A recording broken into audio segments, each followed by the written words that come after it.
Well, are you happy this morning? Amen. Habang nakikinig tayo ng choir, tinitingnan ko ang mga mananampalataya, nawala yata yung mga sumisigaw ng amen.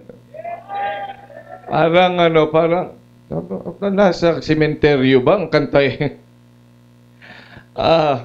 Pag ikaw pag naiintindihan mo ang salita ng Diyos, at nakikita mo na talagang masaya ang maglingkod sa Panginoon, bakit hindi ka mapagsabi ng malakas na amen?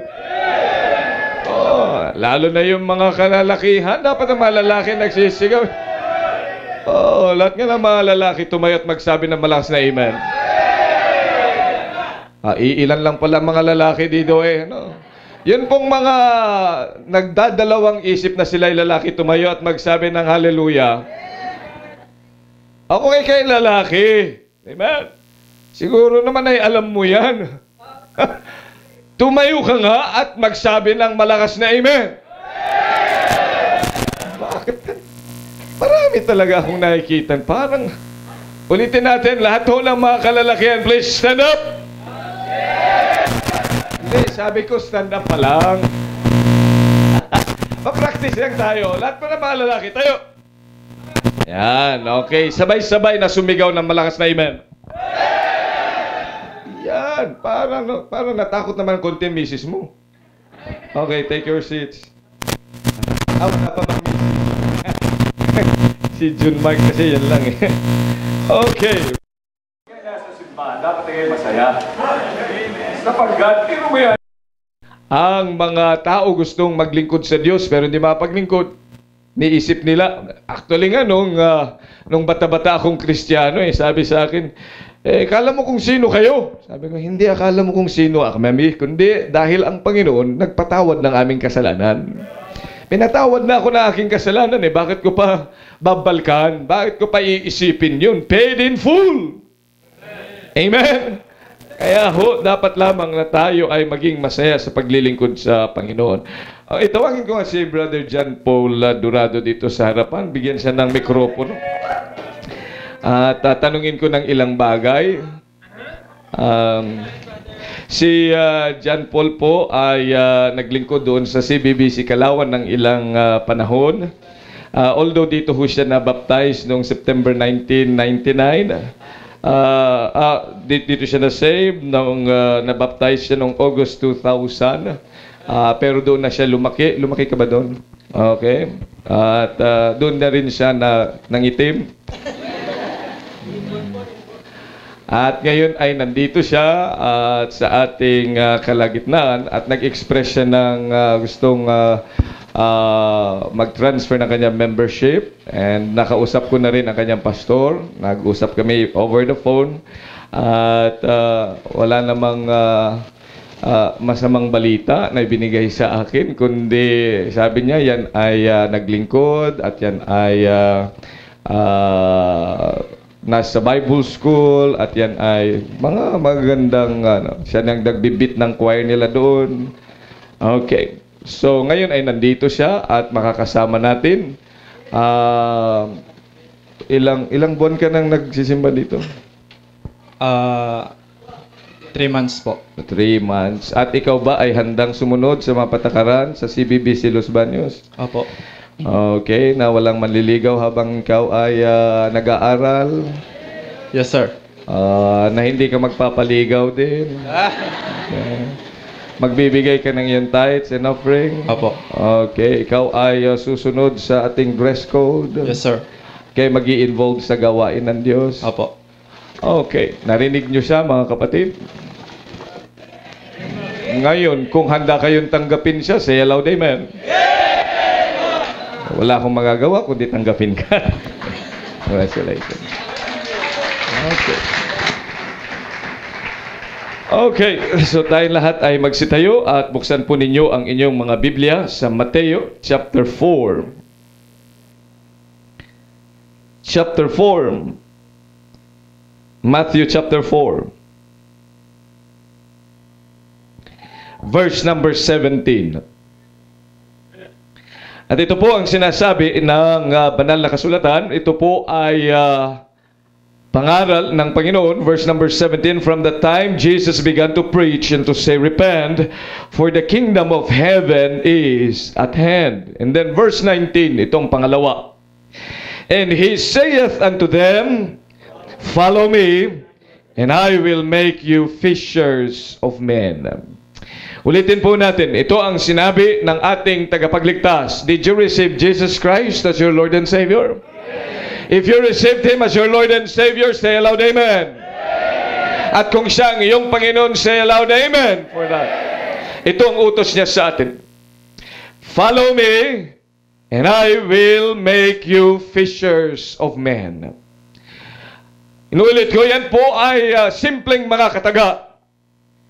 Pero kataga na napakasimple nga, pero marami ang hindi nakakasunod. Marami ang sumisemplang. Kagaya ng napakadali na kautusan ng Panginoon kay Adan at kay Eva.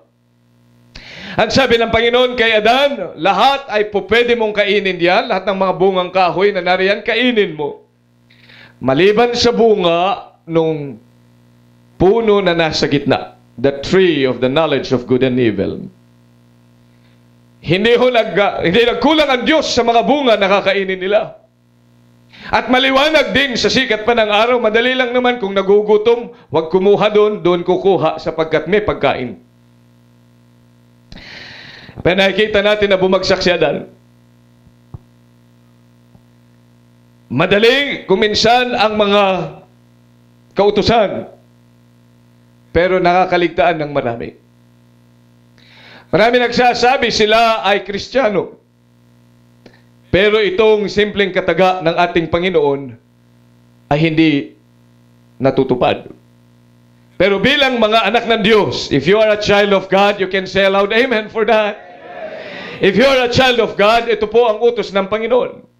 Lahat ho tayo, basahin natin ng malakas, and that can serve as your memory verse. And He saith unto them, pakilakaso, dakilang Diyos, pagpalain niyo muli ang inyong salita sa aming kalagitnaan. Marahil ito ay ilang beses na naming nabasa, na ipangaral, narinig sa pulpitong ito at sa ibang mga bahagi ng amin pong buhay. Marahil narinig din po namin ito sa radyo. Marahil narinig namin itong nasabi ng mga kapwa Kristiyano.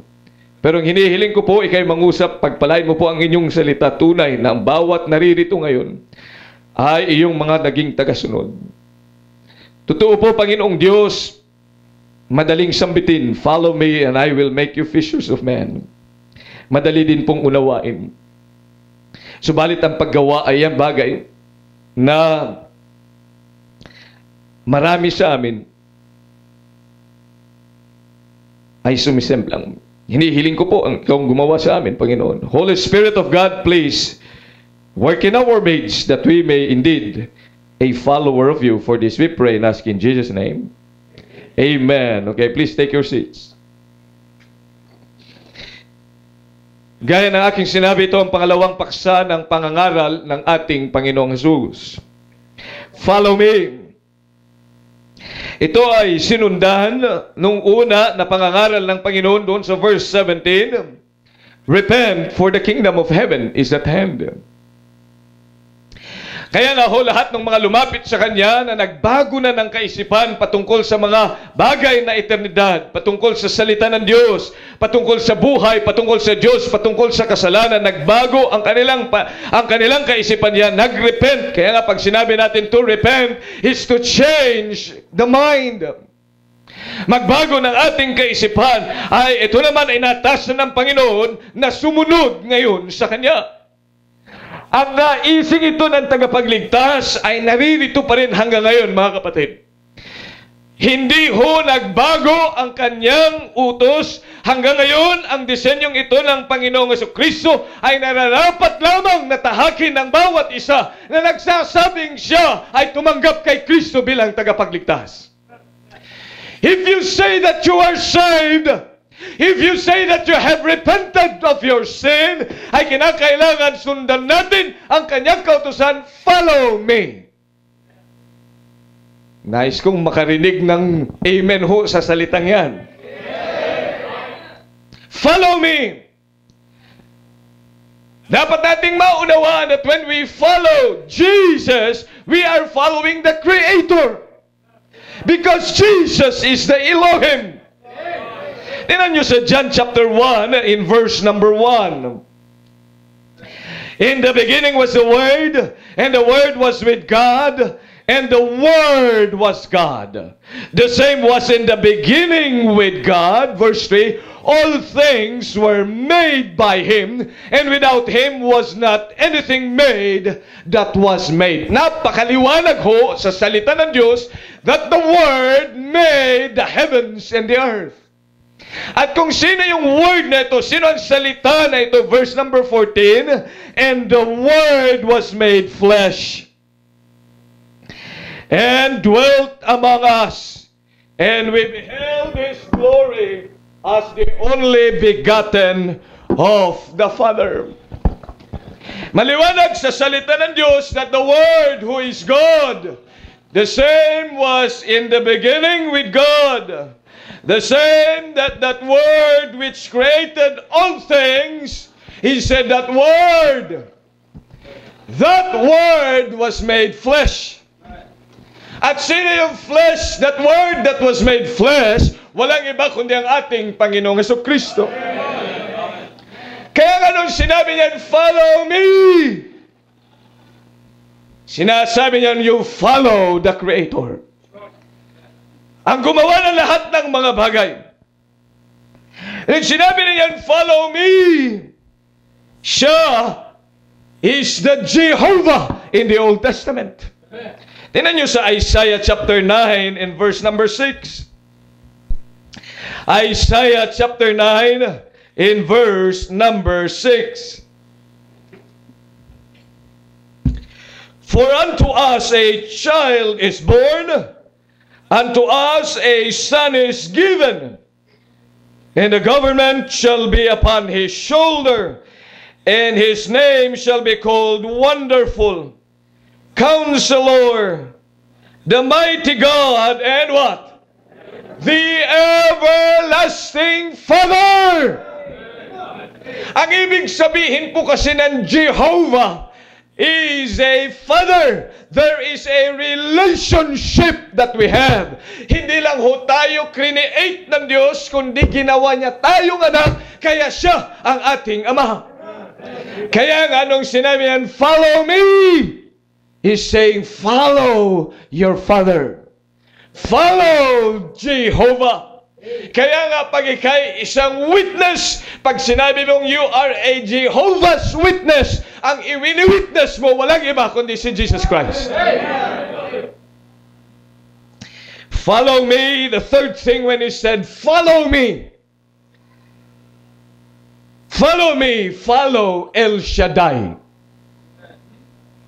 You know what El Shaddai means? It means Almighty God.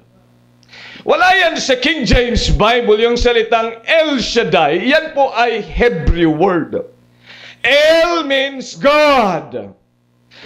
Shaddai means Almighty. Kaya nga yung sinasabing El Shaddai is actually God Almighty. Tingnan nyo ang Revelation chapter 1 in verse number 8. Revelation chapter 1 and verse number 8.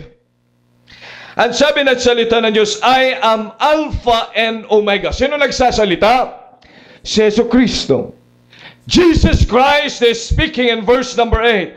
I am Alpha and Omega, the beginning and the ending, saith the Lord, which is and which was and which is to come, the what? Almighty. Jesus is God, and He is also Almighty. Jesus is El, Jesus is Shaddai, Almighty. Therefore, Jesus is God Almighty. Kaya nung sinabi niyan, follow me, He's telling us that we are following the God Almighty. Alam niyo bang ibig sabihin ng Almighty? Almighty means sufficient. Almighty means resourceful. Ang salita po niyan, ang ibig sabihin when you say Almighty, He is the source of blessing. Sa makatuwid nung sinabi ng Panginoong Kristo, follow me.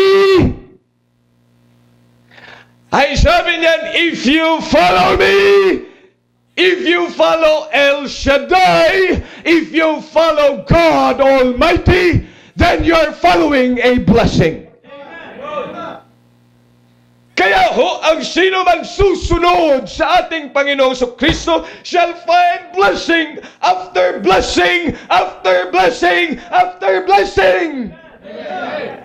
Kaya ang pagsunod sa ating Panginoon ay hindi ho yan kabigatan. Kundi yan po ay nais niya na tayo ay pagpalain ng Diyos. A blessing, a blessed life. Inan po ninyo sa Genesis chapter 12, ang salitang God Almighty, ang pangalan ng ating Panginoon, knowing that He is God Almighty, the all-sufficient God. Yan po ay ginamit sa panahon ni Abraham. At ang sabi doon sa chapter 12, verse 1, Now the Lord had said unto Abram, Get thee out of thy country, and from thy kindred, and from thy father's house, unto a land that I will show thee. Ito po ay binanggit ng Panginoon kay Abram. Ang sabi niya, sundin mo lang yung aking sasabihin. I will leave that place. Iwanan mo ang iyong tahanan, iwanan mo ang iyong bansa, iwanan mo ang iyong bahay, at susundin mo ako into a land that I will tell thee. Sa mga tuwid, sinasabi niyan, you should follow me. Para sa ano? Verse number 2. And sabi niyan, and I will make thee a great nation, and I will what? And I will what? Bless thee, and make thy name great, and thou shalt be what? Louder, and thou shalt be a? You see, and verse number 3, and I will bless them that bless thee, and curse him that curseth thee, and in thee shall all families of the earth what be? Pero mo yan, sabi niya, if you follow me to a land which I will show thee, then I will bless you. Kaya nga ho ang pagsunod sa ating Panginoon nung sinabi yan, follow me. Sapagkat siya po ang source ng pagpapala, siya po ang source of all blessing, siya ang kanyang natural, the nature of God is to bless, then He is saying, we will experience great blessings. And sabi ng Panginoong Jesucristo sa John chapter 10 in verse number 10, look at your Bibles. I have come, the thief cometh not, but for to steal, and to kill, and to destroy. I am come, that they might have life. Amen? Ang Panginoong Jesucristo ay dumating, upang tayo ay magkaroon ng buhay. Ibig sabihin ito, patay tayo dati. Nagkaroon lang tayo ng buhay sa pamamagitan ng Panginoong Jesucristo. Makinig ka maigi sa akin, kapatid. Bago ka nakikilala kay Kristo, bago mo siya tinanggap bilang tagapagligtas, you are dead. You are dead spiritually. We are dead. Walang buhay natin. Ang buhay natin ay walang direksyon. Kaya nga hindi natin alam kung saan tayo pupunta pag tayo namatay. Wala kang direksyon. Saan ka pupunta pag ikay namatay? Ang alam mo lang doon sa lupa. At siguro pag-alagala pagkatapos. O kaya nga, anong ginagawa? Nung wala pa tayong pagkakilala sa Panginoon, pag namatay, may pasyam, may papitumpo. may pang-40, may babang luksa, at kung ano-ano pa. Bakit ho? Sapagat di natin alam, baka ho, nandyan lang si tatay pag-alagala. O kaya pag November 1, anong ginagawa natin? Naglalagay tayo ng sinukmani, kasi baka gutom na siya sa paggagala. Naglalagay tayo doon ng tubig, ng kung ano-anong mga inumin, kasi baka nauuhaw na siya sa kanyang paggagala. Walang direksyon, hindi natin alam. Akala natin yun yung buhay. Wala nga, kasi nga patay ka. You know nothing about life, but Jesus said, I have come that you might have life. Kaya ngayon ay mayroon ng direksyon ng ating buhay. Kung ikaw ay tumanggap kay Kristo, alam mo na hindi ka gagala sa lupa pag ikaw'y namatay. Alam mo na ikaw ay pupunta sa sangkalangitan. A great place. A place of, not of torment, but a place of peace. Yun pa yung pupuntahan natin kasama ang ating Panginoon. I have come that you might have life. Yun po ang totoong buhay. Ang buhay na kasama ang ating Panginoon, buhay na may direksyon. Hindi ho tayo nabubuhay hanggang 90 years old o kaya 100 years. Pagkatapos patay ka na, wala ka na. Wala hong katotohanan yun, mga kapatid. Na pag ika'y namatay, wala na rin. Hindi ka ho hayop. Kung, hirap sabihin, kung ay talagang, ika'y parang inahing o palaking baboy. Pakakainin, ikukulong, pakakainin, pag Pasko, para kang isang manok, ikaw ba'y isang manok, na 45 days, na kapagkatapos na pagbigyan ng feeds, pakainin, pagkatapos ay gagawin lamang, Senyor Pedro, sa birthday mo, ganun yun ang pagtingin mo sa iyo, sarili? Hindi ho, mataas kang uri na nilalang. Hindi ho tayo galing sa hayop kahit yung iba ay mukha. Hindi tayo galing sa hayop. Tayo ay nilalang ng ating Diyos. Amen? At tayo ay may kaluluwa at tayo ay mga eternal beings. Ang katawan dahil sa kasalanan ay maaagnas. Kaya nga ang plano ng ating Diyos, isang araw, ang katawang yan ay kanyang babaguhin upang mag-fit into eternity. Mabuhay ng walang hanggan, kagaya nung siya'y muling nabuhay sa mga patay. Yan magkakaroon ang ating katawan ay glorious body. Ano yung glorious body, Pastor? Yun yung katawan na kagaya ng katawan ng Panginoon na nung nabuhay muli, kahit sarado, nakakapasok. Mabilis ang transportasyon, di niya kailangan ng eroplano. Hindi ba sabi niya kay Maria, touch me not, noli me tangere. Hindi pa ako nakakarating sa sangkalangitan. I have not presented myself to God. Pero nung kinalingguhan ng gabi, kaya may lingguhan ng gabi pananambahan. Amen.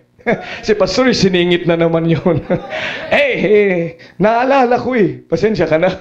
Salita ng Diyos yun nung gabi na yun, pagkatapos, sabi ni Tomas, hindi siya naniniwala. Maliban na hawakan ko ang kanyang katawan, makita ko. Sabi ng Panginoon sa kanya, Tomas, halika nga dito. O yan, itong aking katawan. Nahawakan niya ang katawan. Walang dugo pero buhay. Bakit? Kasi sabi ng Bible, flesh and bone. Dahil yung dugo, yun ay malansa. Yun ay corrupt. Ang dugo ng Panginoong Jesucristo ay nabuhos para tayo magkaroon ng buhay. Yun yung glorious body. Yun yung body, yung katawan na hindi na magkakasakit. Yan yung katawan ibibigay sa atin ng Panginoon one time. Kaya nga sabi niya, I have come that you might have life. Kaya kung ang isipan mong buhay yung katawan lang yan, wala kang ginawa, kundi araw-araw na ginawa ng Diyos, maglagay ka ng semento diyan. Tatanggal-tanggalin mo yung mga inilagay diyan ng Diyos. Pati dito, kung yan lang yung ilong alam, tatanda rin yan. Hihimlay din yan. Magpapantay din ang pan yan. Papangit ka rin. Mangangamoy lupa ka rin. Kung ang alam mo na buhay ay yung katawan lang, babaguhin yan ng Diyos. Kaya gusto mong baguhin, babaguhin din ng Diyos yan. A better body. It's that glorious body. It's a glorified body. Kung ikaw ay ligtas, makakasama ka sa planong yan ng Diyos. Easy, is it? Kung ikaw ay yung buhay na walang hanggan, you might have life. Tinanggap natin sa pamamagitan ng pananampalataya sa ating Panginoong Kristo. And so if you have Jesus in your heart, then you have eternal life. You can say a loud amen for that. Pero hindi ho yun lang pangako ng Panginoon. Liban dyan, sabi niyan, I have come that you might have life and that you might have it more what? Abundant life, hindi hubundat lang. It's an abundant life. Anong ibig sabihin yan? Buhay na dulot sa pagsunod sa Kanya. When we follow Him, He will give us abundant life. Ano abundant life? Buhay na pinagpapala ng Panginoon sapagkat ang nag-uutos sa atin, follow me, is that God Almighty, that full of blessing, no other than our Savior, Jesus Christ. Amen. Kaya nga ang sino mang sumusunod sa Kanya ay nakakatagpo ng kapayapaan. Tingnan niyo sa Matthew chapter 11 in verse number 28. Come unto me, all ye that labor and are heavily laden, and I will give you rest. Take my yoke upon you and learn of me, for I am meek and lowly of heart, and you shall find rest unto your souls. Alam mo, sa totoo lang kapatid, ang napapagod ang kaluluwa. Naisip mo na ba na kapag humiwalay ka na sa iyong katawan, wala nang magsasabing pagod na ako? Na kahit maraming kuto, nakakita na kayo ng bangkay na maraming kuto, hindi niya nararamdaman na nangangati siya. Pero tayo, habang nabubuhay, habang ang kaluluwa nandyan, isang kuto lang,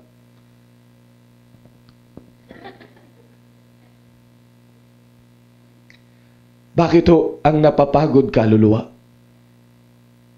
Alam mo bakit nasasabing kay pagod na? Ang kaluluwa mo napapagod. Sabi, gusto ko na sumuko sa buhay na ito. Sinong sumusuko sa buhay na yan? Ang kaluluwa. At yan ang pinakadahilan kung bakit ang ating Panginoon, sabi niya, come unto me, all ye that labor and are heavily laden, and I will give you rest. Hindi mo napapansin bakit marami ang mga trabaho ng trabaho, araw at gabi, pagod na pagod, pero sabi niya, ang saya ko pa rin. Gusto pa rin magtrabaho. Masaya siya sa kanyang ginagawa. You know why? Because the soul has found a resting place in Christ. Kaya kahit maraming mga problema ang mga Kristiyano, kung ikaw ay nakasandig sa ating Panginoon, He will find rest for your soul. Kaya walang Kristiyano magsasabi, ayoko ng buhay, gusto ko na mag-quit. Sawang-sawa na ako sa buhay na ito. Hindi ka magsasawa kung ikay punong-puno ng blessing. Amen. Pag puno-puno ka ng blessing, sasabihin mo, wow, praise the Lord, sige pa. You know, when God blesses you, He blesses you with rest of your soul. Sa gitna ng maraming pagsubok sa buhay, sa gitna ng maraming mga trials sa ating buhay, kahirapan sa buhay, and yet the soul who has find rest in Christ would say, oh, daming project, praise the Lord. Sa kanya ang problema, proyekto. Problema mo, misis mo, proyekto yan. Problema mo, biyanan mo, proyekto rin yan. Ay malugang kaya? Proyekto rin yan. Gawin mo proyekto. Amen? Paano mo nasasabi? Sa dami na problema, ang daming bayarin, ang daming mga ganito, hindi ka mapagsalita. Well, eto sabi ng Panginoon, napapagod kasi kaluluwa mo. At yan, ang dahilan bakit ang Panginoon sabi niya, follow me. Ayaw mo kasing sumunod. Ayaw mo sumunod saan? For God Almighty, He is a source of blessing.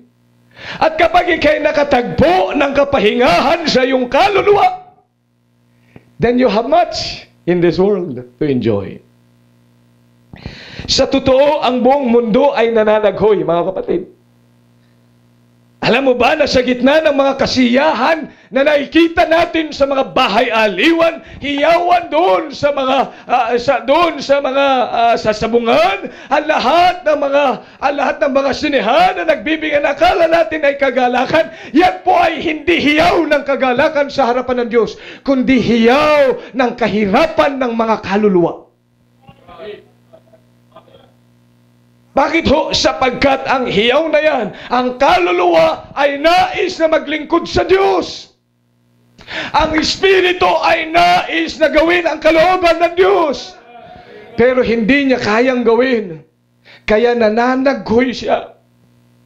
Kaya akala natin doon sa sabungan, Lord Jesus, ang sasaya nila. Hindi ho. Ang kaluluwa nila ay humihiyaw sa Diyos. Nangangailangan doon sa inuman, doon sa lahat ng mga bahay-aliwan, doon sa mga sinehan, doon sa boxing ring, nakakala doon sa mga wrestling arena, na ang sasaya ng mga tao. Yun po ay mga panaghoy ng kaluluwa. Tingnan nyo, salita ng Diyos sa Genesis chapter 18. In verse number 20. Genesis 18 and verse 20. And the Lord said, because the cry of Sodom and Gomorrah is great, and because their sin is very grievous. Ano yung mga kasalanan na akala natin kagalakan sa marami? Ang sabi ng Panginoon, this is a cry. Ito'y panaghoy. Hindi tunay na kagalakan. Kaya makikita mo pagkatapos na siya'y mag-inuman, ang nangyayari, nagsaksakan. O kaya, naglabas ng sama ng loob sa bahay. Pinupulot pa ng misis. Nililinis ang kanyang suka. Pagkatapos ay masakit ang ulo. May hangover.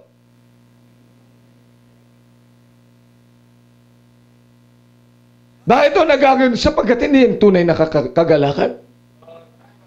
Ang kasiyahan na dulot ng Diyos forever and ever and ever. Hindi yan mawawala. Si Lot, dito po sa tinutukoy sa Genesis, siya po at ang kanyang pamilya ay apektado sa kamunduhan ng Sodom and Gomorrah. Tingnan nyo sa 2 Peter chapter 2, verse 7. And delivered just Lot. Ligtas, ito yun, kagaya natin. Tayo ay mga pinawalang sala ng Diyos. Amen! Kaya lang tingnan po ninyo, but Lot, vexed with many filthy conversation of the wicked, for the righteous men dwelling among them, in seeing and hearing, Ano sabi ng salita ng Diyos? Vexed his righteous soul from day to day with their unlawful deeds. Ano yung salitang vexed? Pinahirapan. Pinahirapan yung kanyang kaluluwa, kaya hindi siya makapaglingkod sa Diyos. Kaya pagpupunta ng simbahan ay hindi siya magkaroon ng kagalakan. Bakit ho? Sapagkat he is vexed with the world. Kaya pag-awitan natin ng makalangit na awitin, walang kagalakan. Bakit ho? Sapagkat yung kanya puso was vexed with the song of the world. Mas masaya siya sa mga awiting spaghetti pataas at pababa at doon sa mga Gangnam Style.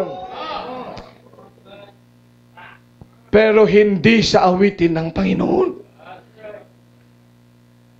Bakit hindi makapagbigay ng masaya sa Panginoon? Sapagkat naapektuhan siya ng kamunduhan.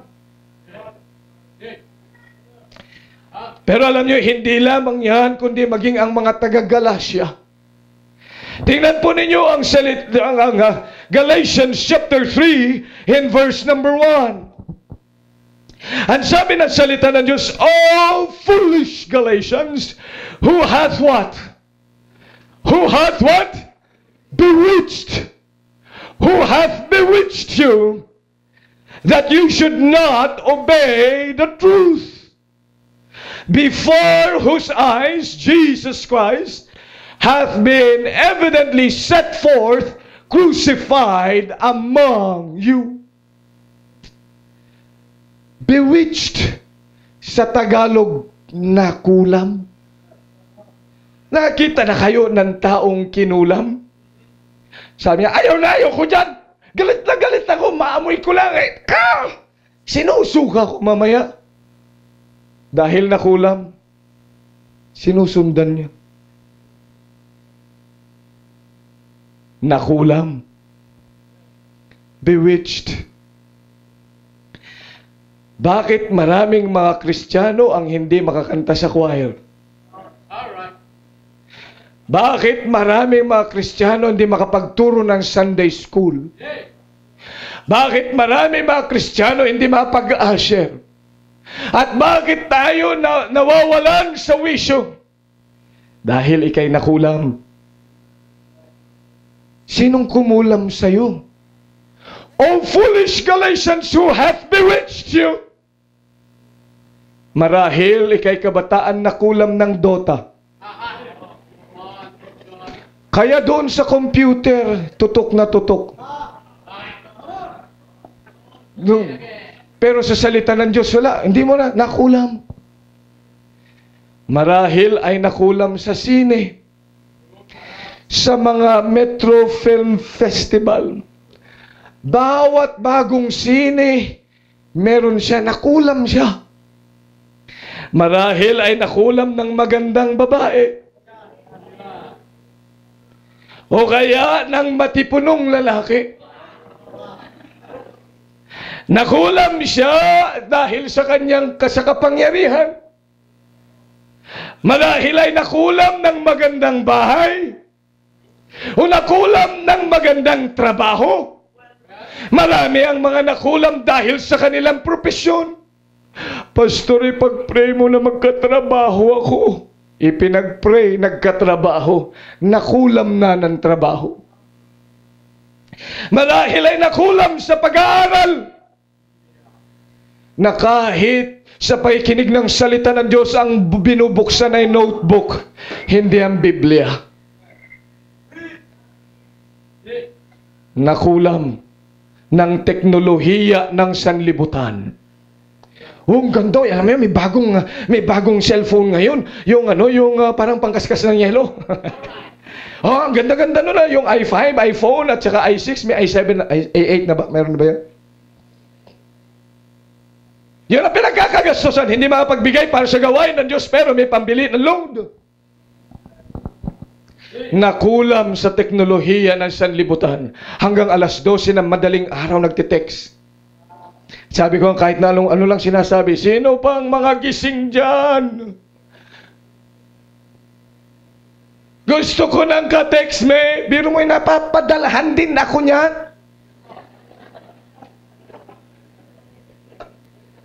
Ay, nagpe-pray ka, pagkatapos may tutunog. Di bubuksan mo, ito lang yung matatanggap mo. Kaya pinapatay ko na phone. Kaya kahit na sino mag-text ngayon, hindi ko na masyadong pinapansin. Mag-text mo na ngayon, maghintay kayo. Kaya yung iba nagagalit naman, text ako ng text sa inyo, hindi naman kayo nasagot.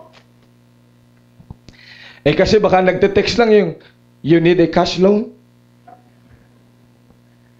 You need a ganito, ganyan. Eh sabi ko, hindi ko kailangan ng loan.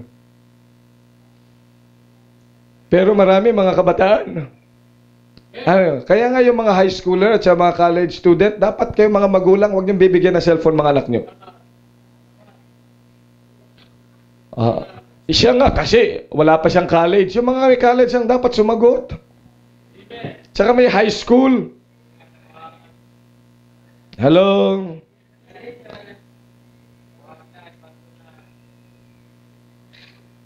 Nakulam.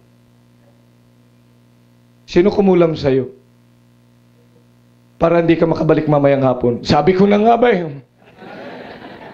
Sinong kumulam na naman sa inyo? O marahil na diskaril. Bakit? Dahil sa mga offense. Na-offend ako. O kaya dahil sa mga pagsubok. Kaya nga sabi ng Panginoon, kinakailangan dapat matutunan natin, follow me. You follow the God Almighty. And when we follow the God Almighty, we must continue in His Word. At magpatuloy ka sa Kanyang salita. Kagaya ng mga taga-Thessalonica. Tingnan nyo, 1 Thessalonians chapter 3. In verse number 12. Hindi kagaya ng mga Galasya na mga nakulam. Pero ang mga taga-Thessalonica, sila naman ay nakinig ng salita ng Diyos. 2 Thessalonians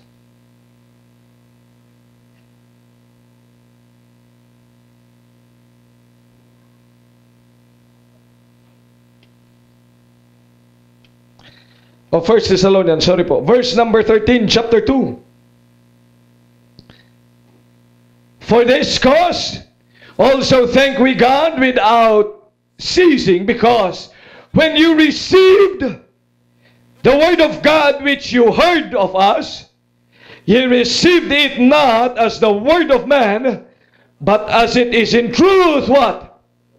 The word of God. Na matutunan natin ang pangangaral ng salita ng Diyos. Ang pag-aaral ng salita ng Diyos ay galing sa Panginoon. Hindi ho opinion ng tao. Opinion lang ni pastor yan. Sabi lang ng Sunday school teacher ko yan. Eh kaya hindi nababago buhay mo. Tanggapin mo na yan ay salita ng Diyos. Tanggapin mo na yan ay salita ng Diyos. Sa Acts chapter 17, ang gayahin din natin ay ang mga taga-Berea. Acts 17 verse number 11. These were more noble than those in Thessalonica, and that they received the word with all readiness of mind, and search the scriptures daily whether those things were so. Mas mataas na antas na mga mananampalataya doon sa Thessalonica. Sabi na itong mga taga-Thessalonica, pag nangangaral si Apostle Paul, tinatanggap nila yung pangangaral na galing sa Diyos. Hindi opinion ng pastor, hindi opinion ng apostol, kundi yun ay salita ng Diyos. But these are more noble in Thessalonica. Sino yun? Ang mga taga-Berea. Ang sabi niya, they received the word of God with all readiness. And then they search the scriptures daily. Araw-araw. Hindi lang paglinggo sila nagbabasa ng salita ng Diyos. Nagpapatuloy sila sa Panginoon. At bakit nila inaaral ang salita ng Diyos? Upang meron silang susundin. Hindi nag-aaral para meron lang ilagay sa isipan. Alam mo, pero hindi mo ginagawa. Ang diablo ganyan ho yan.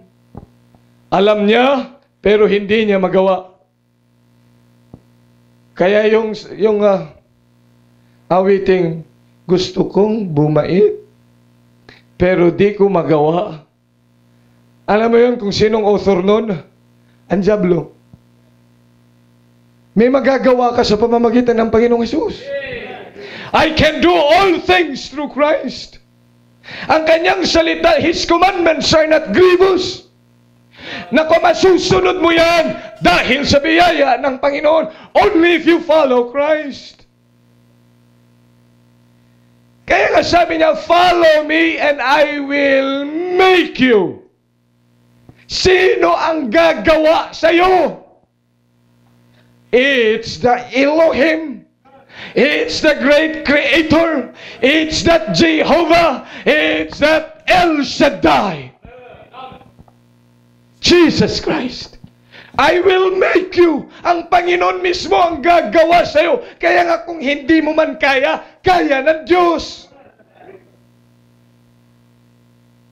Kung minsan, tinatakpan lang ho natin ang ating katamaran. Nasasabihin, hindi ko kaya. Wala akong pinag-aralan. Wala akong pera. Wala akong kapangyarihan. Wala akong aral. Ako ang pinakawawa sa lahat ng mga kawawa. Ako ay wala pera. Ako mas dukha pa doon sa daga. Ang sabi ng Panginoon, sino ba ang kanyang pinili? Kundi yung mga mabababa upang bigyan niya ng kakayanan. Hello? Kaya nga walang puwang sa gawain ng Diyos ang false humility. Akala mo nagpapakumbaba. Akala natin kapakumbabaan yung tingnan natin ang ating sarili na walang-wala talaga. Samantalang binigyan ka ng Diyos because Jesus Christ said, follow me and you're going to follow who? The source of blessing. He is the potter. We are the clay. Siyang magbibigay ng kakayanan. Kaya nga sabi niya, I will make you what? A fisher of man. Ito po yung ultimate, ang pinakarulok ng ating pagsunod. Biro mo, may susunod sa'yo. May magagawa kang baguhin din ang buhay ng iba. Wala kang hindi nga kaya ng gobyerno. Pero nagawa mo. Why? Because the Jehovah, because the Elohim, the El Shaddai is that person you received in your heart. Na mayroon kang magagawa to influence other people's lives. Yan po, if we follow Him. Ang ating simbahan, mga kapatid, 29 years. Amen? Natapos na tayo mag-celebrate. 29 years na sumusunod sa Panginoon. The God Almighty, the source of blessing. Nung una, ang mga naunang mga Kristiyano ay na-tempt na rin. Wag na lang. Simba na lang ako sa iba. Lilipat na rin. Yung iba nag-aalisan, yung iba nangawala. Pero marami na natili. Pinadami ng Diyos. Noon, nasa isa tayong apartment. Pinala doon sa isang garahe. Tapos dinala sa haunted house. Ngayon, dinala tayo dito ng Panginoon. Kung hindi sumunod ang simbahang ito, kung hindi sumunod na natili ang simbahang ito, saan? Sa salita ng Diyos, follow me and I will make you fishers of man. 29 years. Ito, napagandang lugar. People will come and they'll say, you've got a good place. Marami sa inyo dito mga bagong mga naligtas na dala na dito sa lugar na ito. Pero alam nyo yung pagsunod sa Panginoon, really, there is a blessing. Hindi ho kalugihan ang sumunod sa Panginoon. Hindi lang ang ating simbahan ang pinagpala ng Diyos, makikita mo yung mga tao na nanatili na sumusunod sa Panginoon. Magmula nung sila ay makakilala, naranasan nila ang pagpapala ng Diyos. Kaya nga, I challenge those who have already experienced na sa maraming mga panahon na kayo'y naligtas at patuloy na sumusunod sa Diyos at hanggang sa panahong ito ay nasunod sa Diyos at nakaranas ng pagpapala ng Diyos, I challenge you, you stand up as a testimony to the people. Kung ikaw ay sumunod sa Panginoon for many years, nung ikay makakilala sa Panginoon at naranasan mo hanggang sa ngayon ang pagpapala ng Diyos, I challenge you, you stand up as a testimony of that to other people. Amen. Amen. Amen. Praise the Lord. Amen. Amen. Mga matagal na pinagpala, manatili na nakatayo. Kung kayo'y pinagpala ng Diyos sa inyong paglilingkod, sa inyong pagsunod sa Kanya, ipakita natin that in this congregation ay may pinagpala ng Panginoon by following faithfully our God. He said, follow me. Kaya nga isang araw, mga kapatid, kung hindi man kayo makatayo ngayon, isang araw, mag-testify din kayo. Because I followed the Lord my God, I have been blessed. Maraming mga panahon na ako'y nakulam o na-diskaril, pero nagpatuloy sa pagsunod sa Diyos. And I know God has blessed me. I can still remember the time, ito yung aking buhay noon. Pero dahil pinagpala ng Panginoon, naririto na. God bless you. At bawat isa sa atin, I encourage you, keep serving the Lord. Follow Him. Sa mga bisita, sa mga new converts, keep following the Lord. Keep following. Huwag hong mawawala yan. Let's all stand up. Dakilang Diyos, maraming salamat.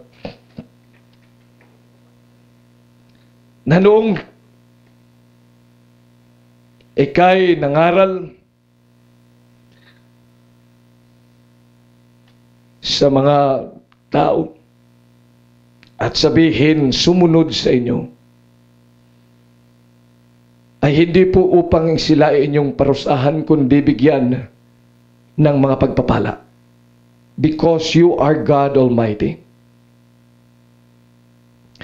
Kaya nga po tulungan niyo bawat isa sa amin, Panginoon. Kami mga nakaranas